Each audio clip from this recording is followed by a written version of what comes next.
नमस्कार दोस्तों, ND Gohil YouTube channel में आपका स्वागत है। तो दोस्तों, आज हम कक्षा 5 सत्र 1 इकाई 3 नन्हा मुन्ना राही हूँ के अभ्यास एवं स्वाध्याय के प्रश्नोत्तरों के बारे में जानकारी प्राप्त करेंगे और उनके जवाबों को भी देखेंगे। तो दोस्तों, अगर अभी तक आपने इस चैनल को सब्सक्राइब नहीं किया है तो तुरंत इस चैनल को सब्सक्राइब कीजिए, वीडियो को ज़्यादा से ज़्यादा लाइक कीजिए, शेयर कीजिए और कमेंट करना तो बिल्कुल ही ना भूलें।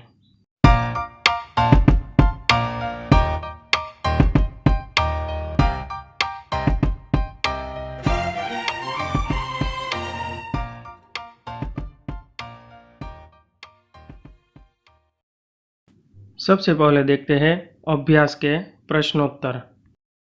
मुख्य प्रश्न 1, उत्तर दीजिए। तो उसमें पहला सवाल है, ऐसे कार्य बताओ जो आप देश सेवा के लिए करना चाहते हो या करते हो। उत्तर, ऐसे कार्य जो मैं देश सेवा के लिए करना चाहता हूँ तो वे कुछ इस प्रकार है। मैं कूड़ा कूड़ेदान में ही डालूँगा, मैं पानी की बचत करूँगा, मैं बिजली की बचत करूँगा, मैं अच्छी तरह से पढ़ाई करूँगा, मैं किसी भी सार्वजनिक संपत्ति को नुकसान नहीं पहुँचाऊँगा। दूसरा सवाल, अगर तुम सिपाही होते तो क्या करते। उत्तर, अगर मैं सिपाही होता तो डटकर सरहदों की रक्षा करता, किसी भी कीमत पर राष्ट्रद्रोह न करता, देश के लिए अपने प्राण भी दे देता और देश को दुश्मनों से बचाता। तीसरा प्रश्न, एक सैनिक लड़ते लड़ते घायल हो गया तो वह क्या सोचता होगा।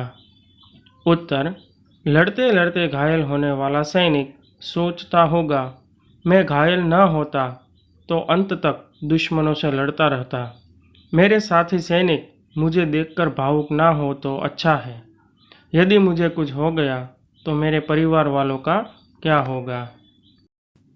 चौथा प्रश्न, हम अपने राष्ट्रध्वज को तिरंगा क्यों कहते हैं, इसके रंगों के अर्थ बताओ। उत्तर, हम अपने राष्ट्रध्वज को तिरंगा कहते हैं क्योंकि इसमें 3 रंग हैं, केसरिया, सफ़ेद और हरा, जिसमें केसरिया रंग वीरता और बलिदान का, सफ़ेद रंग शांति का और हरा रंग हरियाली व समृद्धि का प्रतीक है। मुख्य प्रश्न 2, इस गीत में बच्चे द्वारा देश सेवा के लिए कुछ काम करने की भावना व्यक्त हुई है। गीत पढ़कर बताओ कि क्या होगा जब। तो देखते हैं, जब बच्चा धूप में पसीना बहाएगा। उत्तर, तो खेत हरे भरे हो जाएंगे और फसल से लहलहा उठेंगे, देश समृद्ध हो जाएगा। दूसरा, दुनिया में कहीं बम नहीं गिरेंगे तो दुनिया में शांति बनी रहेगी और किसी को किसी भी प्रकार का नुकसान नहीं होगा। तीसरा, बच्चा मंजिल से पहले कहीं दम नहीं लेगा। उत्तर, तो उसे मंजिल अवश्य प्राप्त होकर ही रहेगी, वह आगे ही आगे बढ़ता जाएगा। चौथा, धरती पर पापी जन्म नहीं लेंगे। उत्तर, तो दुष्कर्म खत्म हो जाएंगे और धरती पर स्वर्ग उतर आएगा। मुख्य प्रश्न 3, गीत में एक पंक्ति है, बोलो मेरे संग जय हिंद जय हिंद।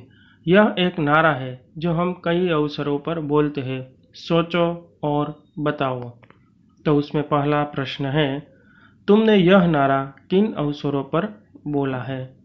उत्तर, हमने यह नारा 15 अगस्त अर्थात स्वतंत्रता दिन और 26 जनवरी अर्थात प्रजासत्ताक दिवस जैसे अवसरों पर बोला है।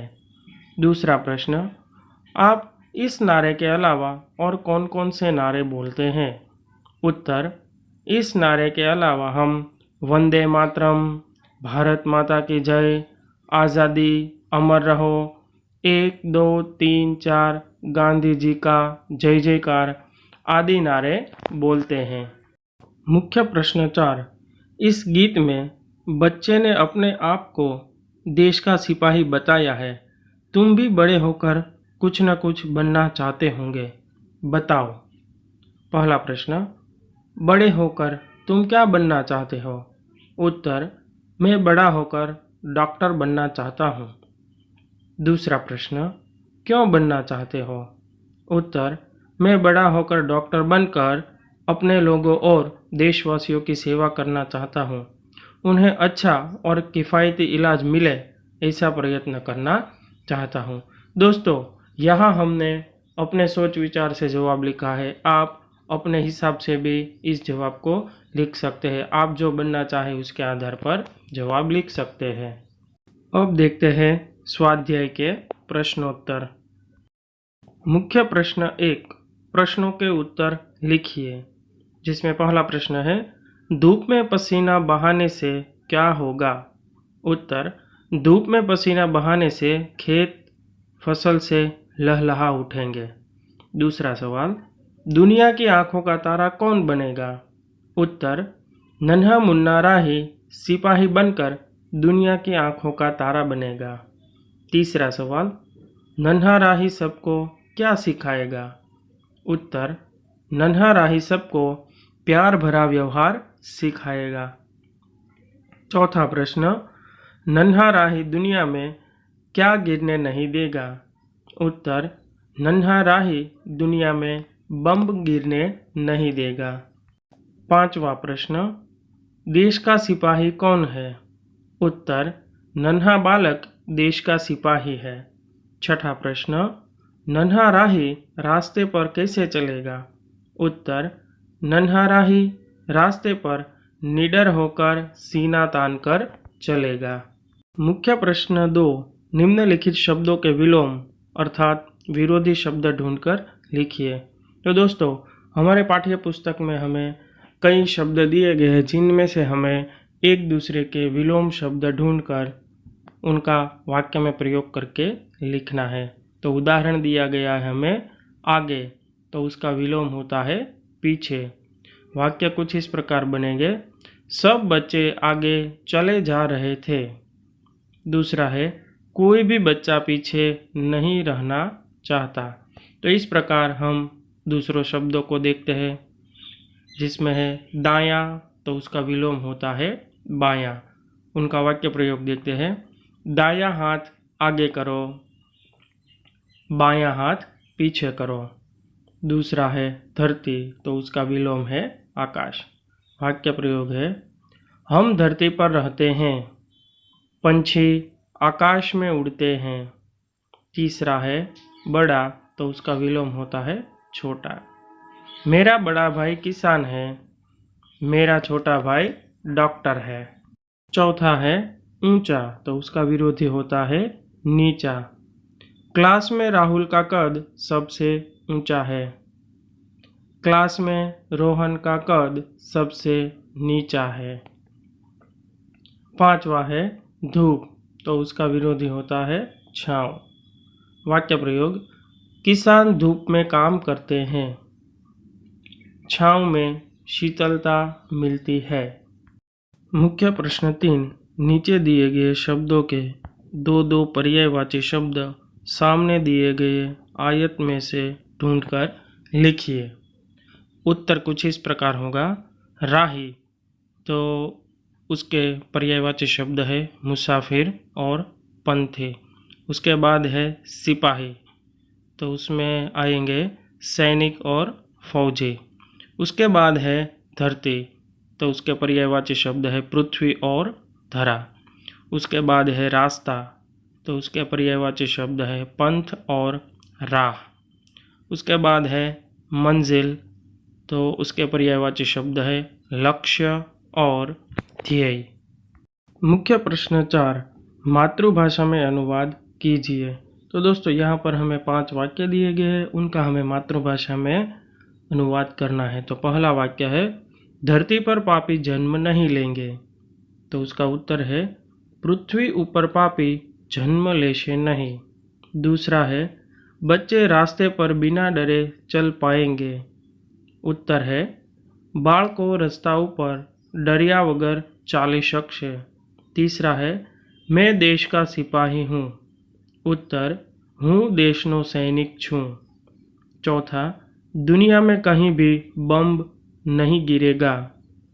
उत्तर, दुनिया में क्यांय पण बॉम्ब पड़शे नहीं। पांचवा है, हमारे देश का नाम भारत है।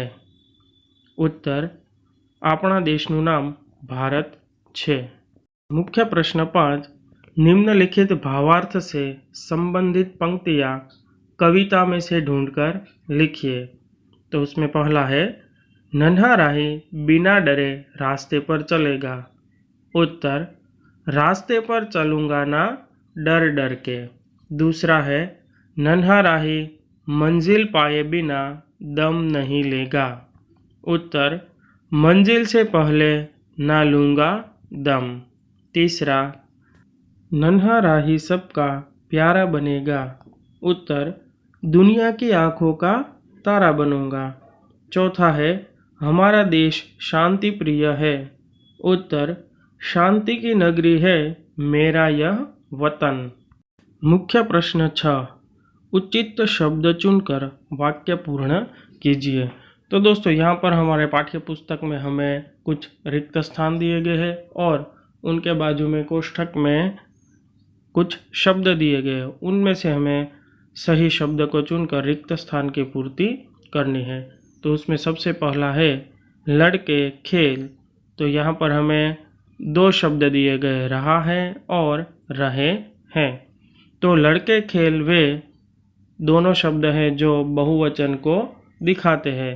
तो यहाँ पर रहे हैं शब्द आएगा। खाली जगह क्रिकेट खेलता हूँ, तो उसमें हम नहीं परंतु मैं शब्द आएगा, क्योंकि मैं क्रिकेट खेलता हूँ सही जवाब रहेगा।